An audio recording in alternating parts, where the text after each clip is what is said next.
কালো কালিতে সাদা পাতায় যত্নে যত্নে লেখে, নিজের হাতে কোরআন লিখে ভক্তি চোখে চোখে দেখে। কলমের ডগায় কাঁপে হাত তবু থামে না সাধনা,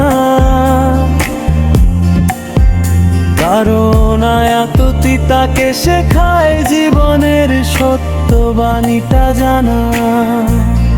ফুলের দিন ছিল দূরের কথা, স্মৃতির পাতায় রাখা, আজ তার পরিচয়